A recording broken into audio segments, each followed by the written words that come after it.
क्रीडा रसिकांच्या माहितीसाठी अतिशय चुरशीचा सामना व्यासपीठावरती उपस्थित आमचे सर्व पाहुण्यांच्या माहितीसाठी कबड्डीचा खऱ्या अर्थाने थरार मांडणकर सर आपण जे बोलता तो थरार क्रीडांगण क्रमांक 1 वर आपल्याला पाहायला मिळतोय। ठाणे ग्रामीण विरुद्ध अहिल्यानगर हा सामना विश्रांतीकरिता थांबलेला आहे। विश्रांतीपर्यंत ठाणे ग्रामीण 12 गुण, अहिल्यानगर 11 गुण, फक्त 1 गुणाची आघाडी ठाणे ग्रामीण संघाकडे आहे। आणि मी चॅलेंज देऊन सांगतो की शेवटची शिट्टी वाजेपर्यंत या सामन्याचा निकाल काय लागेल हे शेवटपर्यंत कोणीच सांगू शकणार नाहीये। कारण की दोन्ही संघामध्ये एक मजबूत म्हणजे दिसतंय की त्यांनी सगळ्यांनी कॅम्प व्यवस्थित केलेला आहे। फिजिकल फिटनेसच्या बाबतीत ठाणे ग्रामीण आणि अहिल्यानगर हे दोन्ही संघ स्ट्रॉंग आहेत आणि अहिल्यानगरचा अनुभव राज्य अजिंक्यपद कबड्डी स्पर्धेमध्ये अतिशय दांडगा आहे। कारण की पहिल्यांदाच अहिल्यानगर जेव्हा कालनेरला आपली स्पर्धा झाली होती राज्य अजिंक्यपद कबड्डी स्पर्धा, त्यामध्ये एक्स्ट्रा चढाई म्हणजे 5 चढाईमध्ये अहिल्यानगर संघ विजेता ठरला होता। आणि नुकतीच जेव्हा 71वी राज्य अजिंक्यपद कबड्डी स्पर्धा बाणेर पुणे येथे झाली त्या ठिकाणी सुद्धा पुणे ग्रामीण संघाबरोबर अहिल्यानगर गोल्डन रेडमध्ये फक्त 1 गुणाने पराभूत होऊन अंतिम उपविजेते पदावरती त्यांना समाधान प्राप्त करावा लागला होता। यावेळी बघायचं आहे 72व्या राज्य अजिंक्यपद कबड्डी स्पर्धेमध्ये अहिल्यानगरचा संघ कोणती कामगिरी करतोय। पालघर हा ग्रामीण जिल्हा हा सुद्धा भन्नाट तयारीमध्ये आहे। रत्नागिरीचा महिलांचा संघ अतिशय उत्कृष्ट तयारीमध्ये आहे आणि काल परभणीने तर कमाल केली होती। पुणे शहर बरोबर फक्त 3 गुणाने 36-39 अशा फरकाने परत सामन्यामध्ये सुद्धा अपेक्षा चांगल्या आहे। क्रीडांगण क्रमांक 1 वर पुणे ठाणे ग्रामीण विरुद्ध अहिल्यानगर हा सामना 12-11 अशा गुणस्थितीवरती थांबलेला आहे। विश्रांतीनंतर आपण बघूया निर्णय कोणाच्या बाजूने लागतो।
मुंबई उपनगर कबड्डी संघटनेचे कार्याध्यक्ष श्री सुधाकरजी खान, मुंबई उपनगर कबड्डी संघटनेचे प्रमुख कार्यवाह श्री राजेश पडेलकर यांनी स्पर्धेला सदिच्छा भेट दिलेली आहे। दोन्ही मान्यवरांचं मी संघटन समितीच्या वतीने हार्दिक स्वागत करतो. श्री सुधाकर घाटगे, श्री राजेश पटेलकर, आपलं स्वागत आहे.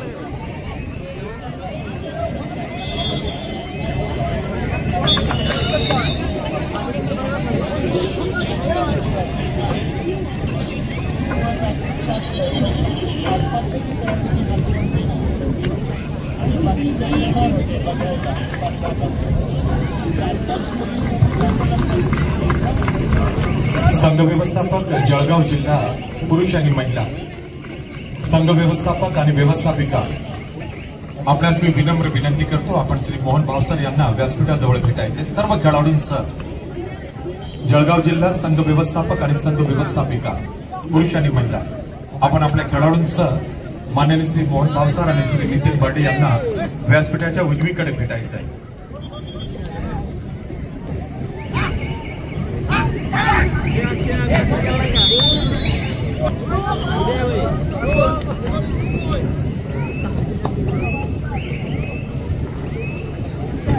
बहात्तराव्या राज्य अजिंक्यपद निवड चाचणी मुख्यमंत्री शिक्षण कबड्डी स्पर्धा 2025 साठी आजच्या दुसऱ्या दिवशी अनेक मान्यवर या ठिकाणी उपस्थित असणारे समाजसेवक डॉक्टर राजेश मडवी यांचं मनपूर्वक स्वागत.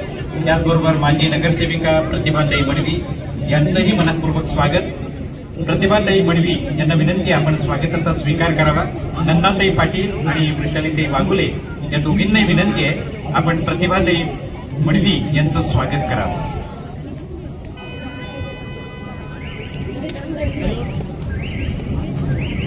नंदा पाटील आणि वृषाली वाघुले दोघींनाही विनंती आहे, आपण सन्माननीय सौभाग्यवती प्रतिभाताई मडवी यांचं स्वागत करावं.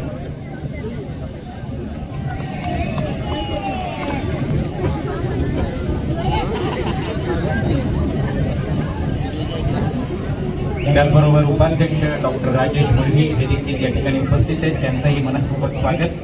पुन्हा एकदा कृष्णा पाटील,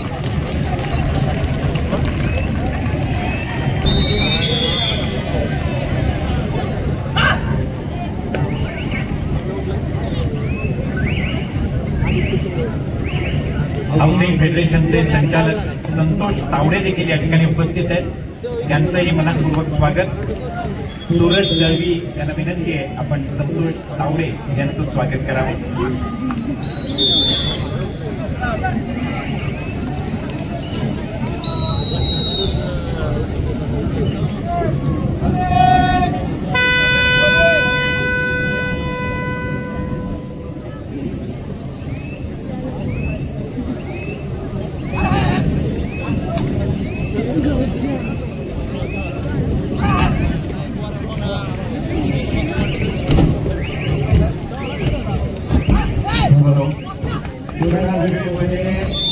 निवड समिती सदस्य, सामनाधिकारी, ग्राउंडवर यांच्या व्यतिरिक्त जे पण मान्यवर आहेत त्यांना विनंती आहे की आपण स्टेजवर बसा किंवा गॅलरीचा लाभ घ्या.